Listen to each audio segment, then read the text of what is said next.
Welcome, everyone. Thank you for signing in. We have just under 50 people joining us today, so thank you so very much for your interest in the Florida Friendly Landscaping Program.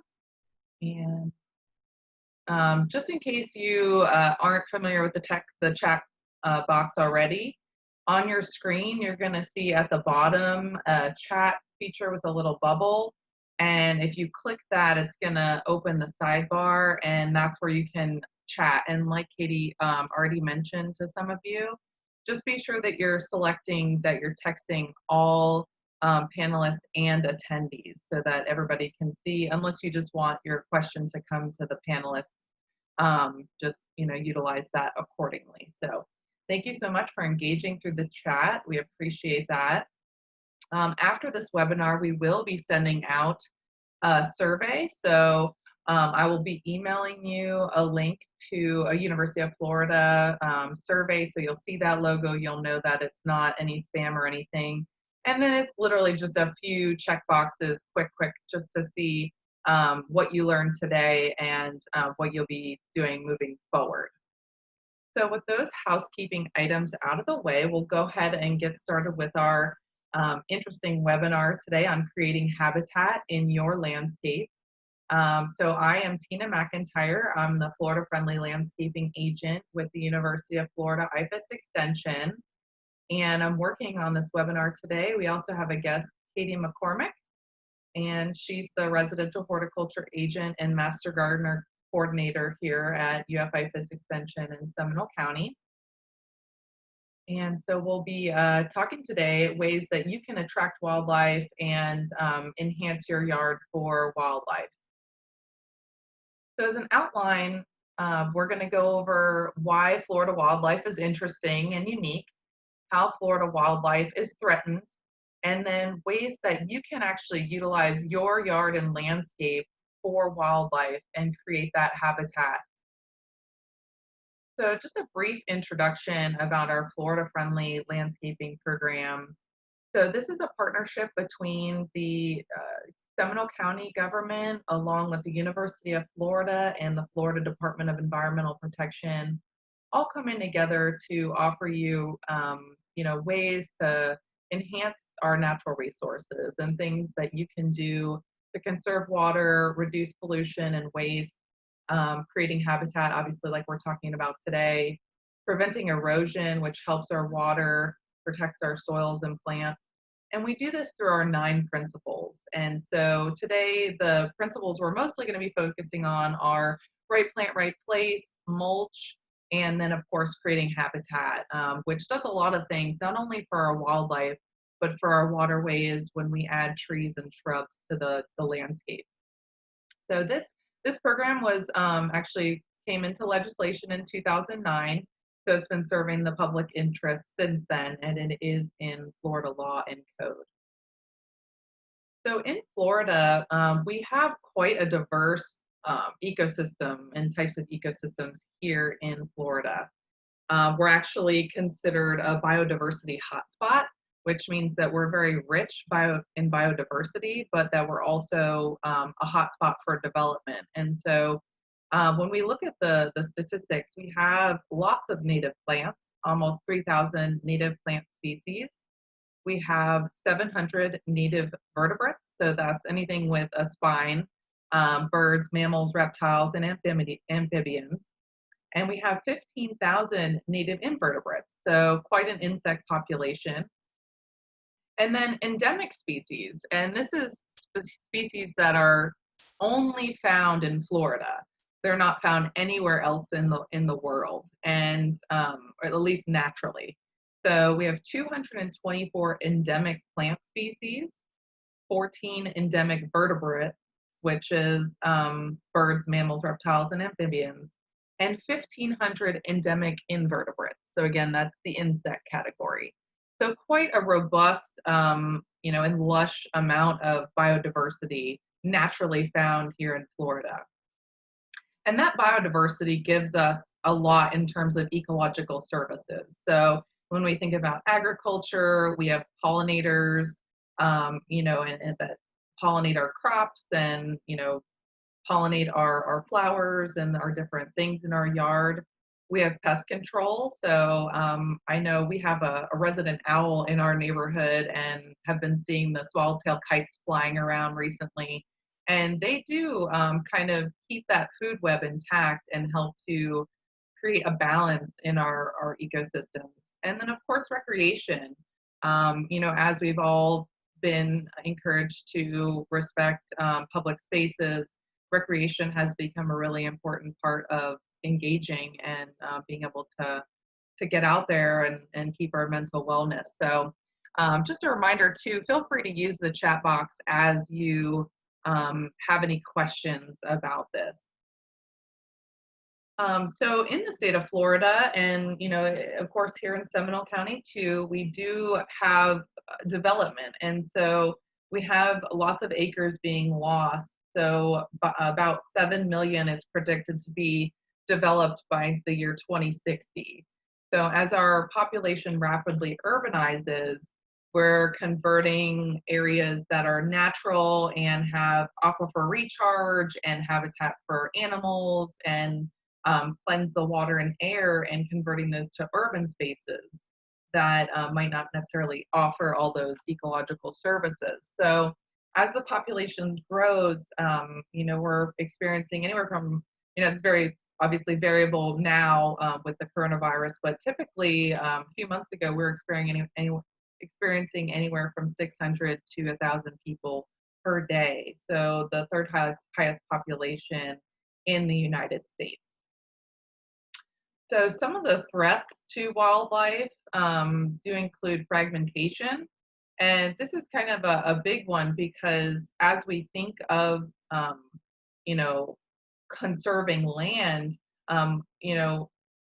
animals look for habitat that is um, ecologically intact. And so when we put roads or, shopping malls or different things in those spaces, they can be limited by what we call edge habitat, which is showed here in yellow. It's not optimal habitat, although it is habitat and it does offer some ecological services. We do see that this edge habitat can be a little bit less ideal, less optimal for some of our wildlife support. It can obviously inhibit dispersal, and also, so like, for example, this male bear is trying to disperse to be able to mate and things like that, where roads and various development can obviously inhibit their fecundity and their ability to procreate. Automobile collisions. This happens from everything from our small mammals to our birds to our large mammals, things like that. And then human animal conflicts. And in Seminole County, we're home to a bear ordinance that's very strong. And any of you live in the Wekiva Basin, you know that, we have certain protections and measures to minimize our encounters with bears and things like that. So that is something that as we create habitat in our yard, we do want to be mindful of, that we're not wrongfully engaging with some of our wildlife. So being conscious of that.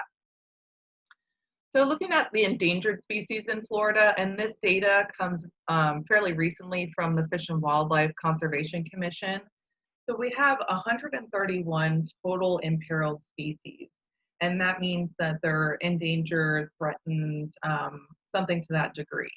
And to break that out, we have 6 amphibians, 35 birds, 14 fish, 21 invertebrates, so that could be snails, insects, things like that, 32 mammals, and 23 reptiles. So quite a few imperiled species, and these are, again, going to be on the federally listed or state listed endangered species list. And that's all managed through the Fish and Wildlife Conservation Commission, which is a state agency.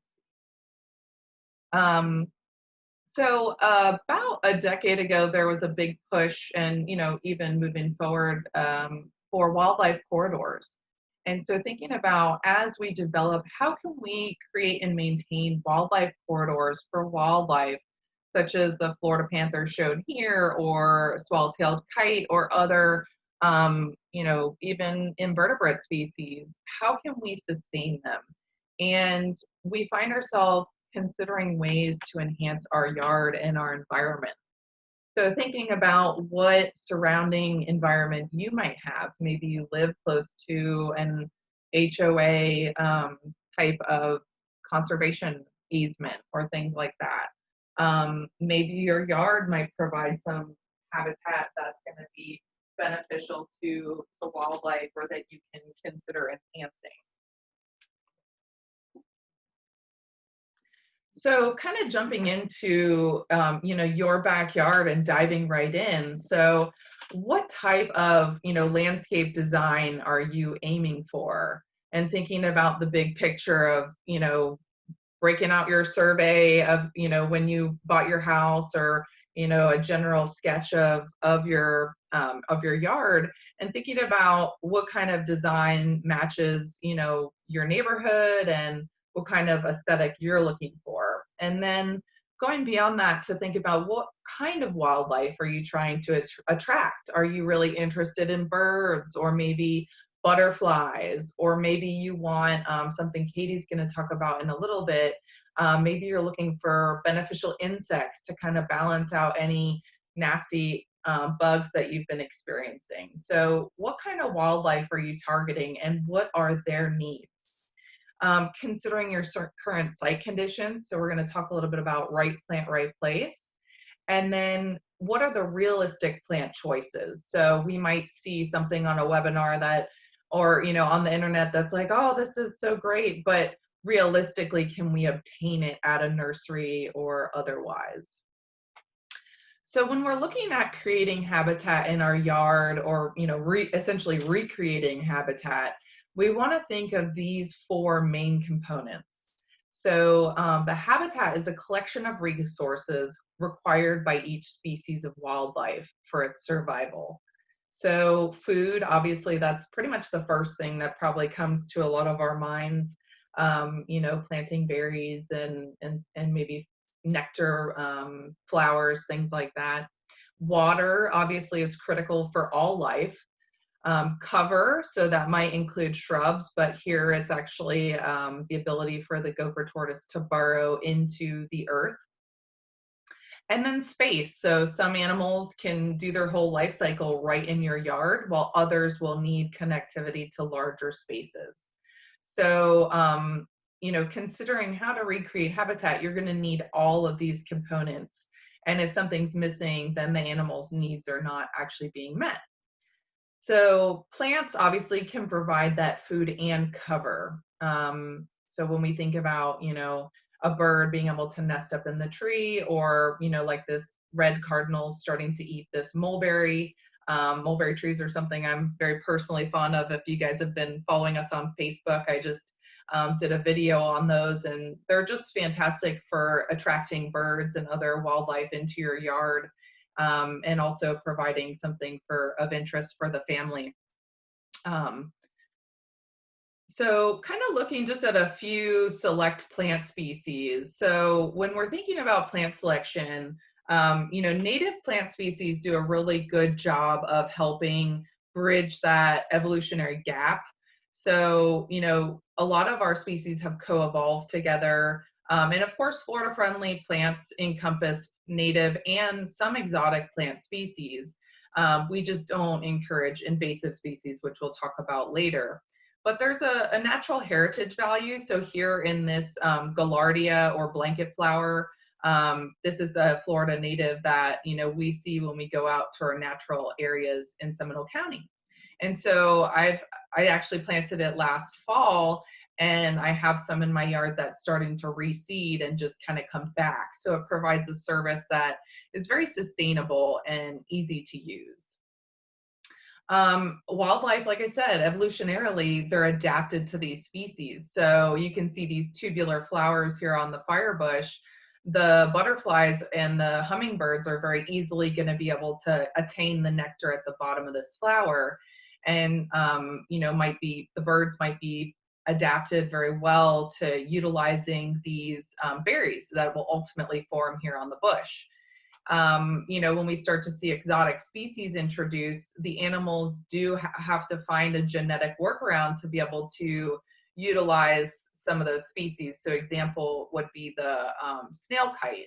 At first, it was not able to access the meat in the invasive apple snail, but eventually the data has shown it's starting to be able to eat those invasive species. But there is a curve there, and you know, the curve is much more natural, of course, with the native species.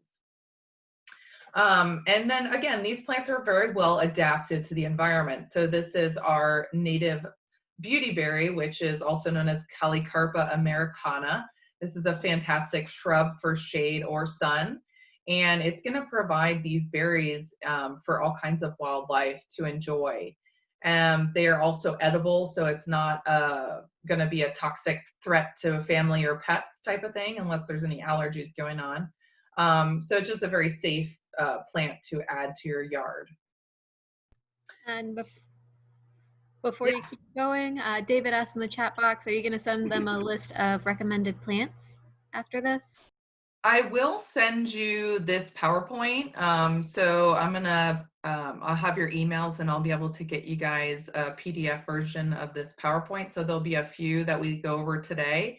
And we're actually working on developing some additional resources, but we have the Florida Friendly Guide, which is a really fantastic resource. So I'll also include a link to that in the chat box, so you guys can access the Florida Friendly Landscaping Guide totally for free, which is a fantastic resource that we always provide with all of our workshops. Thank you, Katie. And Kimberly asked, where would you look to buy a beautyberry?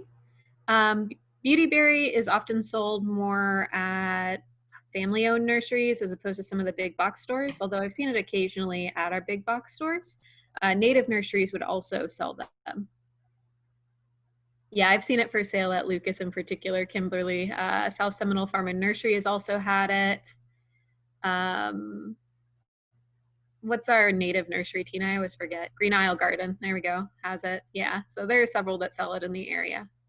Exactly. The nurseries are going to be a little bit more flexible in what they're offering locally, just because the big box stores are national chains, and so they're typically going to be offering things that, you know, are generically going to work throughout, you know, the country, maybe not as hyper local and specific. So definitely check out those local nurseries. Of course, considering the COVID restrictions, you might want to double check on that right now. But okay, so continuing with our presentation. So when we think about purchasing plants from nurseries or otherwise, we want to make sure that we're asking some key questions. And I didn't want to add any fancy pictures or really anything to this slide, because I really want you to digest just the basics of right plant, right place.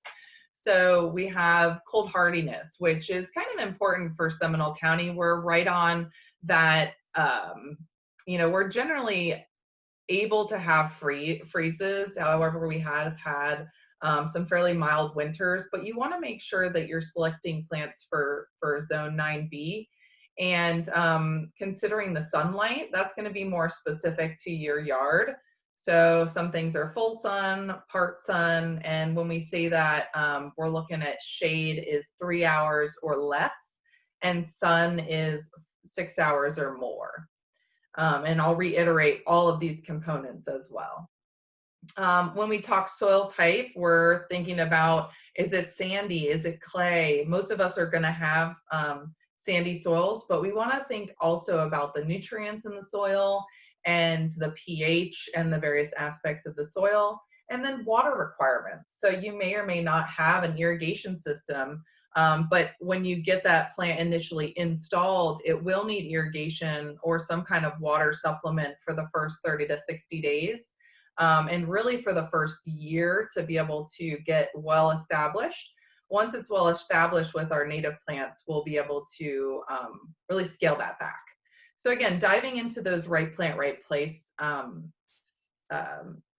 topics, we have the cold hardiness. So you can see here on the map, we have Seminole County, And we're zone 9B, and this is for our USDA designated cold hardiness zones. So once we get into this line down here in Miami and South Florida, they're much more tropical.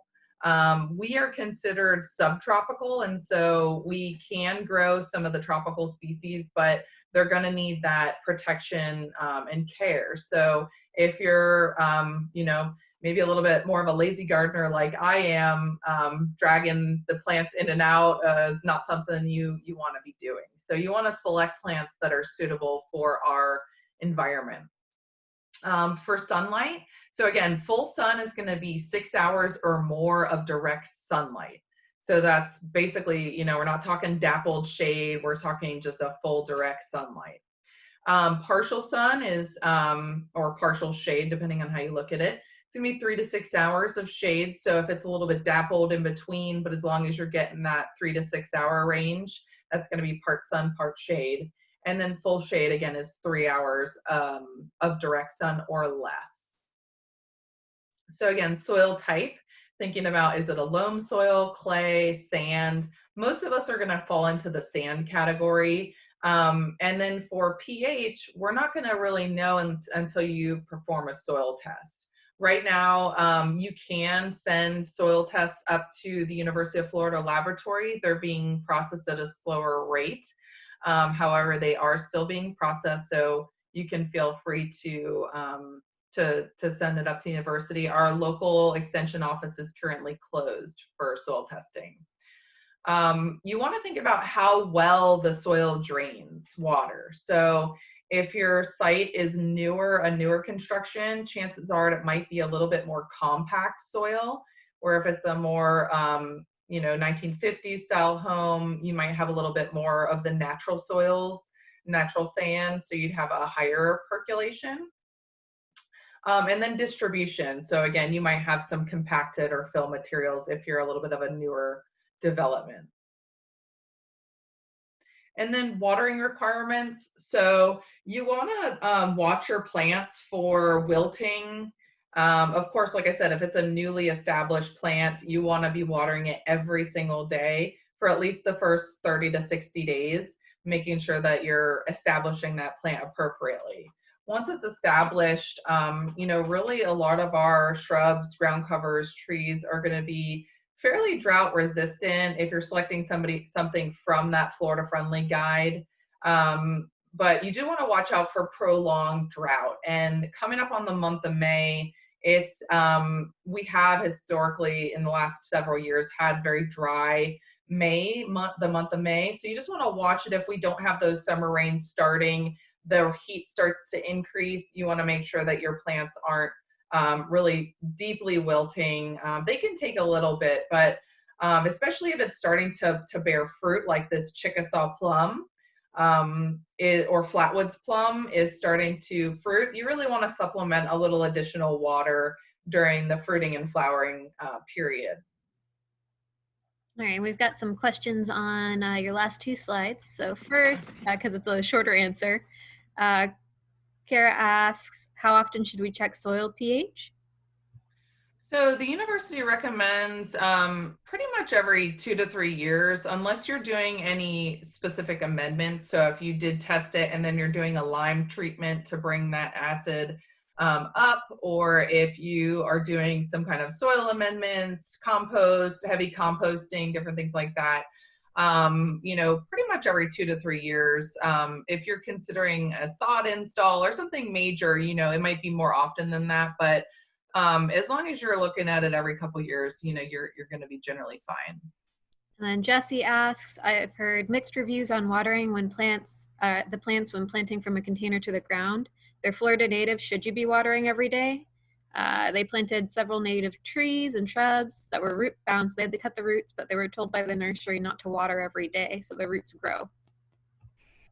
Well, for establishment, I still do recommend daily watering, even if it's a native species, because typically in a nursery environment, and again, this is specific to the nursery and how they treat their seedlings and babies, but usually nurseries are going to be babying the seedlings and cuttings.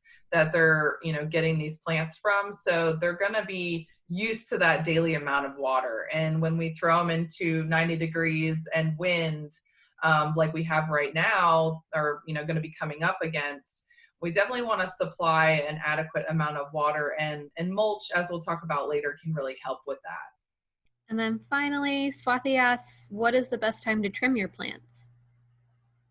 I'm going to give that to the pruning expert, Katie. All right. So when we're looking at pruning plants, part of it's going to depend on what the plant actually is. So if it is a plant that flowers on old wood, you want to prune it right when it gets done blooming so that it has time to produce more blooming wood for next year. A lot of our plants, you can do a trim just about any time here in Central Florida because we typically don't get cold enough to injure them in the wintertime. If you've got something that's particularly sensitive, then you don't want to prune too far into October just so it doesn't have new growth whenever we're coming up on those colder months. For deciduous plants where they lose their leaves in the wintertime, it's usually a good idea to prune them then because you can see really well what you're actually pruning. It's not that you have to prune them right then, but it's allowing you to see exactly what you're pruning and get a really good picture. What is old wood? Wood that was produced last year when we're talking about something that's going to bloom on old wood. Great. So let's go ahead and get back to the presentation. So we're looking at cultural practices. So when we're trying to establish our plants and have a good landscape, we want to consider what we're doing in the landscape. A lot of what we know collectively about plants, we've gained through either verbal teachings from our friends and family, commercials, which are trying to sell you products, or other methods. And some of the things that we do in our yard and landscape don't always necessarily benefit and help create a habitat type environment, which is what we're looking to do. So we're going to talk a little bit about chemical use, mowing, watering, and then pets. So, and then of course, mulching, which is one of our 9 principles. So when you're thinking about installing plants or freshening up a landscape, mulch, it should definitely be a part of that. So mulch holds the soil moisture at the root zone, which is really important because in sandy Florida soils, the water tends to, unless it's like I said, like fill soil, or maybe you're close to a wetland or something like that. But most of us in sandy soils, you're going to have percolation of water pretty quickly. And so that water is going off into stormwater or maybe down into the aquifer. And it's becoming less available to the root zone at your plants, that your plants need it. So the mulch helps retain that soil moisture in the root zone. It does add nutrients to the soil by biodegrading and creating organic material, helps to suppress weeds when you do at least 2 to 3 inches is what we recommend, and buffer soil temperature. And we do offer classes on composting and mulching, so keep a lookout for those as we move forward. And then just real quick, I did put down a link into the Florida Friendly Plant Selection Guide as a PDF in the chat box, so be sure to check that out for plant selection options. And now I'm going to turn it over to Katie. She's going to talk a little bit about integrated pest management and insecticide use.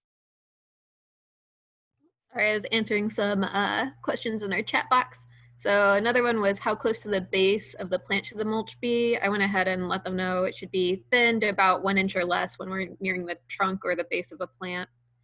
And that's just to keep any kind of rot from occurring. All right. And pine bark is a good type of mulch, by the way. I saw that as well. Pine bark's good. Thanks for your questions.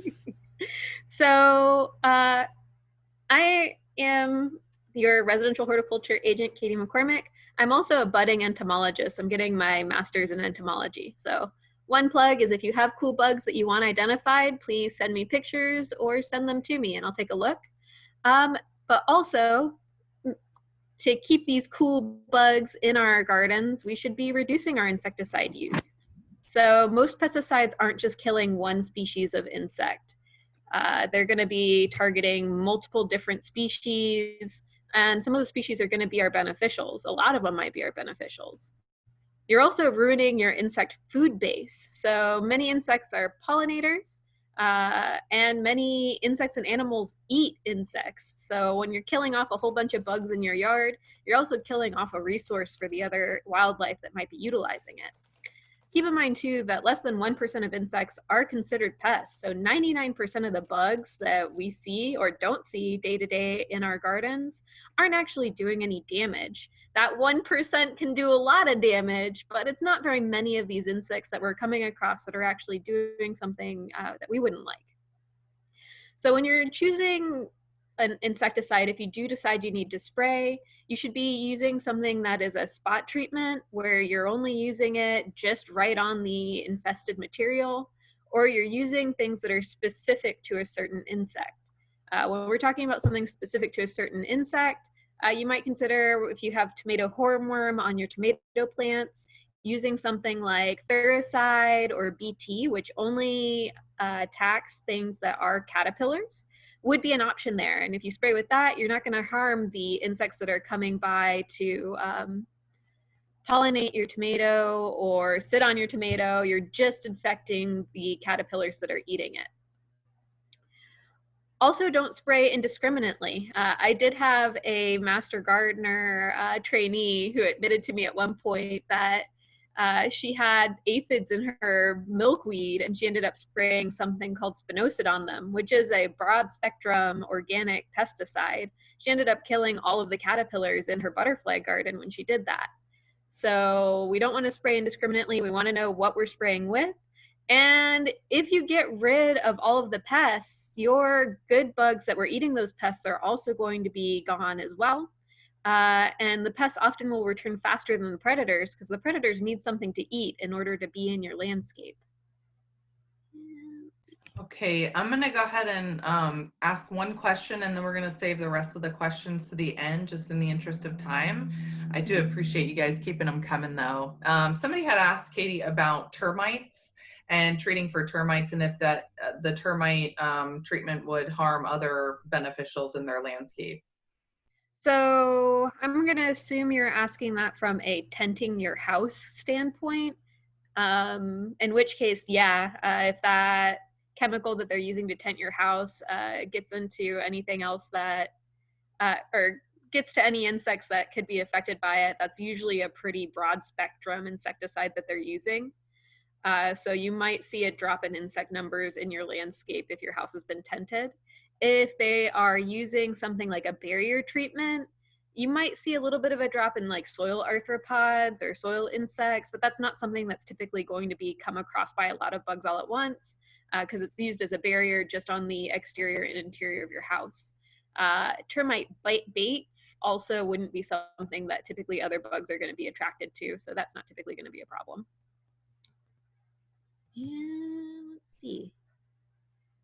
Well, Tina, I'm trying to control your screen, but it is not letting me go forward a slide. Okay, I will just you let me know, and we'll just. All right. I'll just click for you. Another thing that you can do to try and encourage beneficial insects in your yard and to encourage things like pollinators and predatory bugs is to reduce your lawn area. When we're looking at these two pictures in the slide here, and we have something like a monoculture of lawn where all you have is this single turf grass, the only thing that's attracted to this turf grass are things that eat that turf grass. And so we're not getting a whole bunch of different insects living in here. There's no place for bugs or other wildlife to hide. When we're looking at turf, you might as well be looking at concrete from a wildlife standpoint. So lawn offers very little food or cover for anything that wants to live here. Limiting the amount of mowed lawn in your yard is a good idea if you're wanting to attract more wildlife. Either planting areas so that you have native plants or flowering plants that are attractive in providing those services and having less lawn, or allowing a couple of corners maybe in your backyard to go a little weedy and seedy so that you have these native seed bank actually sprouting up and growing in your landscape is a good idea. Eventually, new plants will come into unmowed areas. My own experience, I have Bidens or Spanish needle growing all throughout my backyard in the areas where I stopped mowing. And that's a really great pollinator plant for those pollinators that are looking for something to eat. Next slide. And when we're talking about stopping mowing in an area or incorporating these native plants into an area instead of having just turf, this is something that we would call a buffer strip. And that's how we can encourage more insects in our landscape. So this technique is well researched at many different landscape scales. Buffer strips are small areas of the landscape dedicated to growing plants. And you can see pictured here, they can be a strip of wildflowers between a agricultural field and a road. So in this picture, these definitely aren't Florida flowers in the buffer strip, but you can see we've got some different wildflowers growing between this field of wheat and the road. In the picture above that, you can see we've got a pretty well put together garden around that strip of paving. And all those different flowers, there's a whole bunch of different ones, are going to attract different pollinators and different beneficial and maybe not beneficial insects to them. It can also be a slightly wild area that you just let overgrow a little bit. My backyard buffers onto an undeveloped piece of property. So I have an area that's kind of running wild back there where a lot of different insects can live. The USDA promotes the use of buffer strips or conservation buffers as a way to reduce soil erosion. They trap sediment. They also trap fertilizer runoff, pesticide runoff. They can trap pathogens and other things as well. And it's also a way to just slow that water runoff. They're also a way to enhance your wildlife habitat and provide a home for our beneficial insects, which we'll talk more about on the next slide. These are areas that aren't under heavy management. So you aren't going to be mowing or spraying pesticides in your buffer areas. You're letting what grows there grow. If you get insects eating the plants in here, that's great because you're going to have your beneficial predatory insects coming to live in your buffer strip and eat those insects as well. All right, next slide. So let's talk a little bit more about the benefits of buffer strips and why they work. As I said on the last slide, these are areas that aren't heavily managed.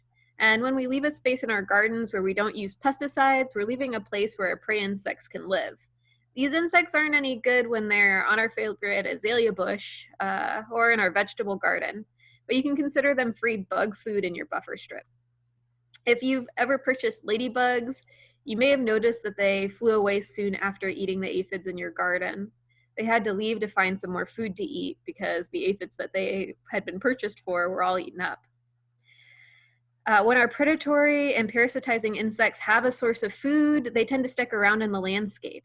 With your buffer area somewhere in your landscape, they're free to live in the area and visit your maintained garden spaces to help with the insect control there as well.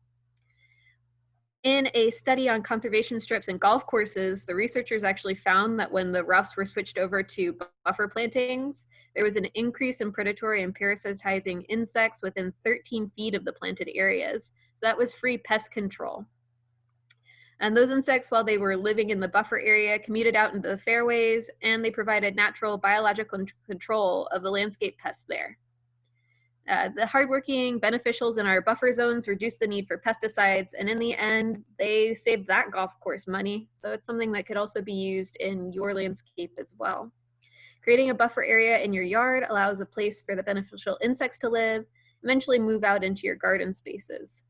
Next slide. So what does it take to create a buffer zone in your yard? We've kind of covered it a little bit already. The main key factor of a buffer zone is having a diversity of plant material. A study published in 2009 found that the more diverse the landscape was around the monocrop of soybeans being grown in the fields, the fewer aphids were present. Higher populations of ladybugs were also found in those fields when the surrounding landscapes consisted of either forest or grassland as opposed to more fields.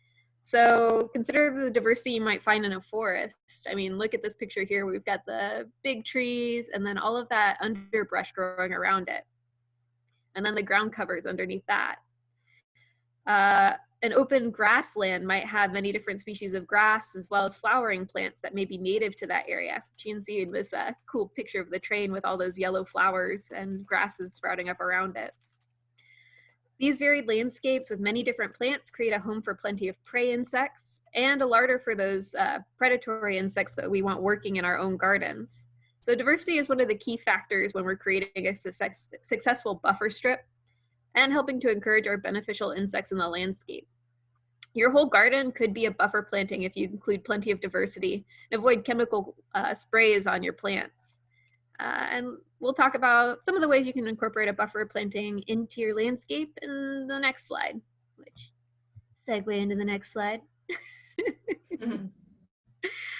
So a study done at the University of Maryland in 2006 found that with a more complex habitat, more predatory insects were present and able to control for insect pests on azaleas in those habitat.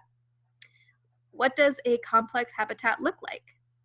So when we're looking at these two pictures on the screen, and you can answer in the chat box, which one do you think is the more diverse landscape? And I'll give you guys a couple of seconds to guess. So we have 2 for the top picture. One person says both. Hedging your bets there, Jesse. A couple more for the top picture. Yeah, lots of people voting on the top. Oh, Glenda voted for the lower. We've got some people saying bottom now. It just took longer to type it out, huh? Well, and I think Sherry has actually seen this presentation before. So I'll go ahead and tell you the answer, which it is the bottom or the lower photo. So in the top image, even though you see a lot of different colors in that particular picture, you've got all those reds and pinks and whites, all of those are azalea bushes. So what you're actually looking at is almost completely a monoculture of azaleas with an underplanting of shorter azaleas beneath that. And so when we're looking at this picture, the insects that are going to be attracted to this landscape are bugs that eat azaleas, and then maybe the bugs that eat those bugs. So it's a pretty singular landscape. There's not a lot going on here. In the background, you do have trees, so those would add another element. On the bottom picture, though, even though you've got these mass plantings of a singular plant, if you zoom in on these different plantings, each one is a different plant. So we've got zinnias in the foreground. We've got maybe some coleus behind that, something that looks kind of like heather beyond that, maybe some carnations or something beyond that. And so each of these planting beds is a different kind of plant. And if you count them all up, the top image, we've probably got 4 or 5 plant species in there. We start counting the trees, maybe a little bit more. In the bottom image, we've got 9 to 10 just in this particular picture. Now, considering how nice all of these plants look, it's likely that there is some kind of spray program going on in this garden. But I just wanted to use it as an example that you don't have to have a hodgepodge of plants in order to increase diversity in your landscape. Excellent. Thank you so much, Katie. I think you guys, she's going to be a fantastic entomologist.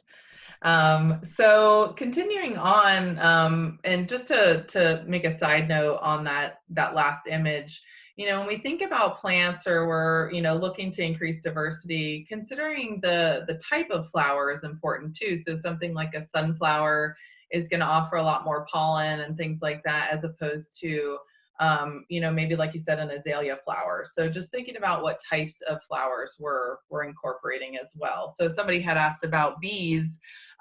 Bees are going to really like those high value, plants that are going to offer a lot of pollen and nectar. So they're going to prefer, something like I said, like a sunflower over, maybe an azalea or something of that degree.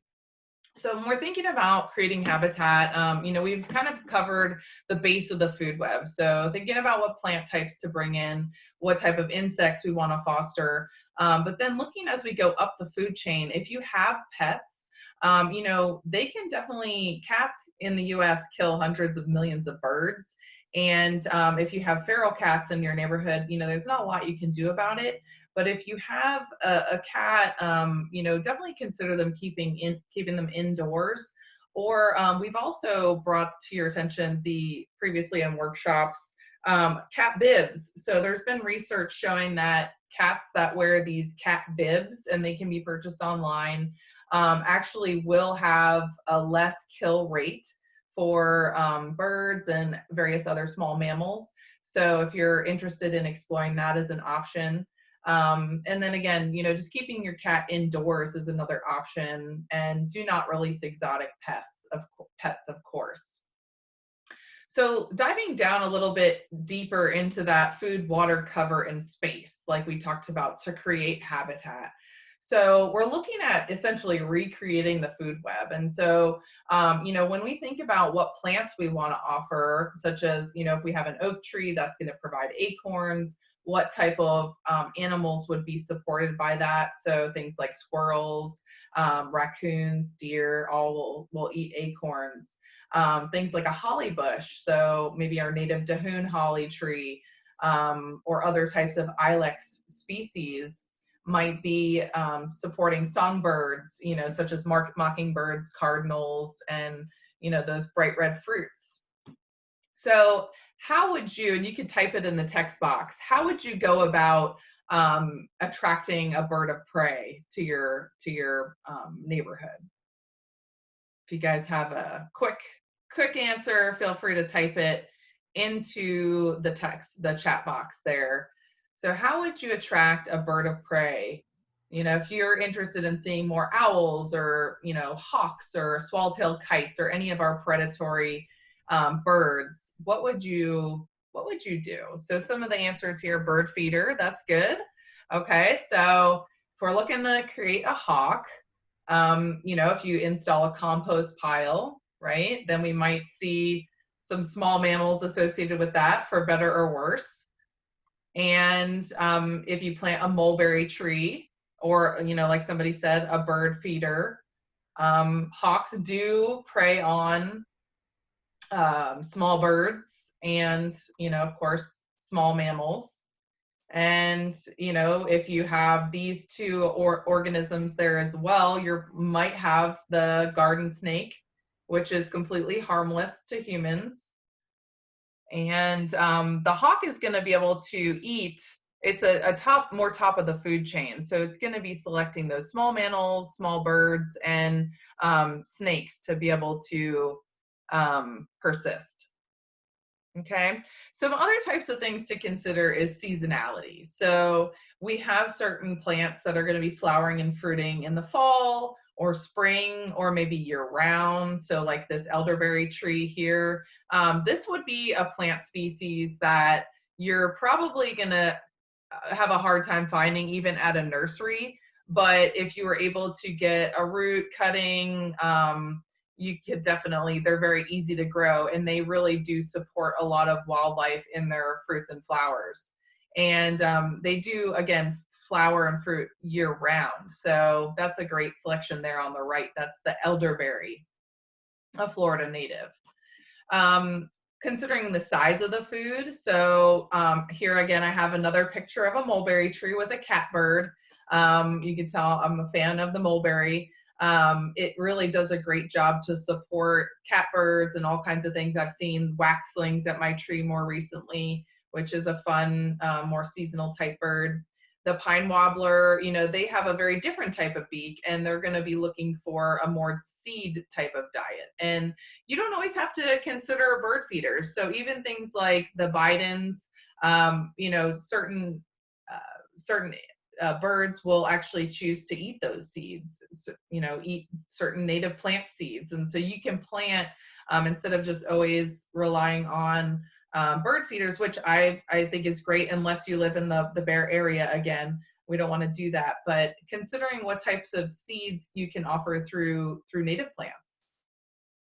Abundance. So again, this beautyberry or Calicarpa americana, which can be found in that native plant guide that I added to the chat box recently, can be very bountiful. So pretty much each stem is going to have lots and lots of berries just loaded. where other things like maybe the native phlox wildflower is gonna bloom once a year and it's fairly dainty, and you might have to plant a lot of it for it to pack a punch. And not all things are attracted to flowers and fruits. So some things will want to eat the foliage. One prime example of that for us with a smaller yard is the monarch, or the different caterpillars of butterflies that we're looking to attract. So those caterpillars will pretty much mow down your milkweed. And things like deer, you guys who live in the more rural parts of Florida, you're going to know that deer will enjoy your hibiscus tree.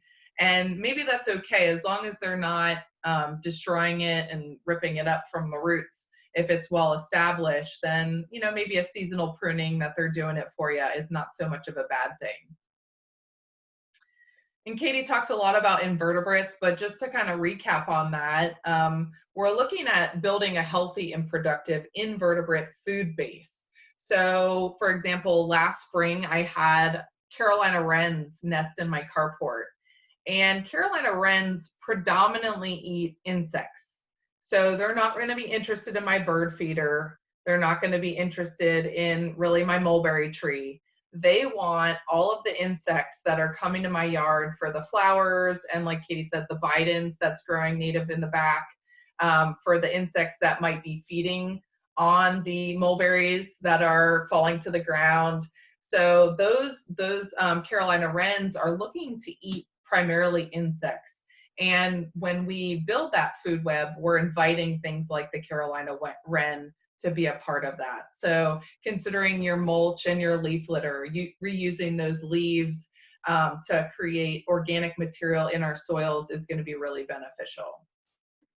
So plant arrangement, we want to mimic diversity in the ecosystem. So here I have pictured our Florida-friendly demonstration garden, more in its infancy. It's a little bit more overgrown now, but you can see I have lots of different colors and textures and species and heights. Of course, this is all a little low, but now everything's kind of varying heights. And that's really important because when we look at nature, that's what we're seeing. And that's what animals are attracted to, is that diversity. Just a quick note on snags. So if you have a tree that has died and it's not in jeopardy of, or at risk of jeopardizing your home or property or safety, consider leaving it. So maybe it's down by the lake or in the far corner of your property, not next to your house. And snags make amazing habitat. So I was out at one of our natural areas earlier in the year, and there was this large oak tree that had died, and it was just bustling with all kinds of wildlife. It had woodpeckers. It had a woodpecker nest in it. A snake was actually going up to try to get some of them. So there's a lot of activity occurring around the snag. And really, even though we see death of the tree, life is moving in. So life is going to be stacking into utilizing that tree. And then as we're fostering habitat, we want to be doing it in a way that's appropriate to building our native food web here. So we don't want to be selecting invasive species when we go to our big box stores or nurseries. And we definitely want to be removing any invasives that are on our property. And University of Florida IFAS assessment and the FLEPC site also offer really good materials, and I can put those in the chat box when I get a second. Also offer a really great tool to be able to understand what you have in your yard and if you have an invasive species and how to eradicate it. So they do cause economic, environmental, and harm to human health. So it's worth that investment of time and potentially money to get rid of them from your property. So considering water sources, we want to, think about if we're close to a retention pond or maybe a lake. And if we're not, maybe considering offering some water on our property. You can do that through a bird bath or otherwise. Just make sure you're cleaning it out so you don't get those mosquito larvae. Other forms of shelter, if you have an area where you can have a brush pile or a nest box to be able to foster some additional wildlife. They do enjoy those decomposing sticks. And again, the insects are going to be interested in that area. And then I know we have had some chat about bird feeders. And so you want to put them in an area where you're able to view outside of your irrigation, because if it's getting wet, a couple times a week, it's going to be fostering mold, which isn't appealing to us or of course to wildlife. Keeping it away, generally speaking, if you're in an urban area, they'll generally know that you're, not too much of a predator, but keeping it away from foot traffic is important. And then selecting a food that is what you're going after. So pictured here, we have our tufted titmouse, and they're generally interested in the smaller seeds because their beak is only so big. So selecting a mix that's going to be working for what you're looking to attract. And then, when we're creating habitat, like you guys said, foster squirrels that could help out your hawks. Maybe you don't mind the squirrel snagging a little bit from your feeder as long as they're not doing a full-on shakedown. Maybe you are buying that good feed and you want to keep those squirrels, keep it in a feeder that is not going to be squirrel, so where they can access it. So it just kind of goes to your personal preference and what kind of seed you're buying and what you're looking to foster. So with that, I'll just do a quick plug for tomorrow morning. I'll be on the Tom McCubbin radio show, Better Lawns and Gardens. If you guys are interested in tuning in, I'll be on at 7:20 a.m. And there's a lot of various ways to tune in. So you can get the podcast, you can tune in on your local radio station. You're going to go to betterlawns.com to be able to look at all the various ways to tune in tomorrow morning. So catch me on there. I'll be talking about best management practices for fertilizing in your property. So learn more about that. And like I said at the beginning, top of the hour here, we said we will be sending out a survey later today. So please take time. It's literally under 60 seconds. You should be able to fill it out and give us that really great feedback. So with that, I'll also do another quick plug for our fertilizer workshop. At the beginning, I had the flyer for the Fertilizing Effectively in Central Florida Soils we'll be offering on May 11th. And that's going to be bringing you tri-county experts. So Volusia, if you live in Volusia County, Seminole County, or Orange County, we're going to be telling you how to integrate best management practices into your yard, while also having a good understanding of our fertilizer ordinances going on in the various counties, how they're similar, how they're different, and things like that. So we do have just a couple minutes for questions, so I'll just scroll back up and see. I'm scrolling up. I'll read them out to you. I had actually one for you that I saw when you were talking. Is they wanted to know about insecticidal soap and then also about wasps. Okay. Insecticidal soap is a non-selective pesticide. So even though it can be used when you're doing organic gardening, if you spray it indiscriminately over your plants when there are beneficial insects present, and it gets on those beneficial insects, it can also kill them. So it's, again, something that you'd want to use as a spot treatment. If you have a whole bunch of aphids somewhere, it works very well on small insects like aphids and mealybugs and scale insects because it's smothering them to death. But it'll also smother your good bugs. So again, just make sure you're spot treating with that. And what was the other question? About wasps. Are they good? Are they bad? Do we want them? Do we not?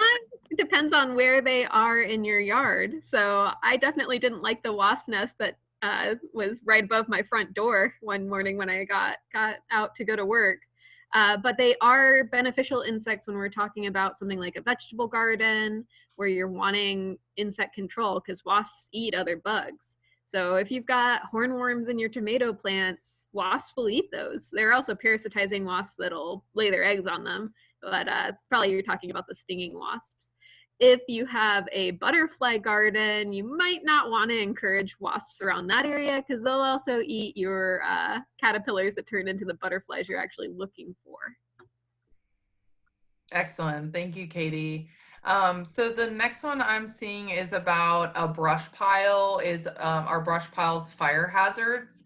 So of course, that's a fantastic question, especially for this time of year. I saw a recent article that we're getting less wildfires because we have less people out and about. And typically our wildfires are caused by, human error, ultimately ending in a wildfire. And so just, being conscious about that. But if you are in a more, either rural area or even an urban area, you do want to make sure that your brush pile is adequately away from your house. And after a while, that wood will start to get waterlogged and become less of a hazard. So, at first, definitely it's going to be still wet if it's freshly cut wood and not as able to ignite. There's going to be a certain point where it becomes fairly ignitable, and then it's going to start to get waterlogged with the summer rains. So you just want to make sure that you're not putting it close to your house and keeping it away from any shed or any important structure in that regard.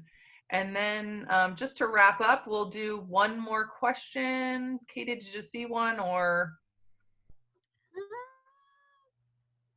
I like this lantana question. For me, though, I wouldn't use tobacco water to fight pests, Stephanie, because it's a non-selective pesticide. So again, it's going to hurt your beneficial insects as well as your targeted insects. So that's not one that I would use. Yeah, so the lantana I'm seeing now, lantanas, it depends. So there's native and threatened endangered species of lantana, and there is certain types of species of lantana. Katie's much more versed in the horticultural varieties, but some of them can be invasive. And so they're dispersed through bird seed. Birds tend to eat the berries that are associated with that, and they will um, they'll spread the lantana, and it is invasive. So Katie, can you clarify the species? I think it's Montanarda. Montevidensis is the one that we consider non-invasive, and UF has also come out with a new variety, and I'm drawing a blank on it. If you look up UF lantana release, I think it'll come out, but they released a new sterile variety, so it doesn't produce any seeds, so the birds can't spread it. Part of the reason it's a big issue in Florida is the birds will eat the seeds of the invasive variety, and they poop it not only in our native lands, but into our livestock fields, and lantana is very poisonous for livestock. Excellent. Well, thank you all so much for joining us today.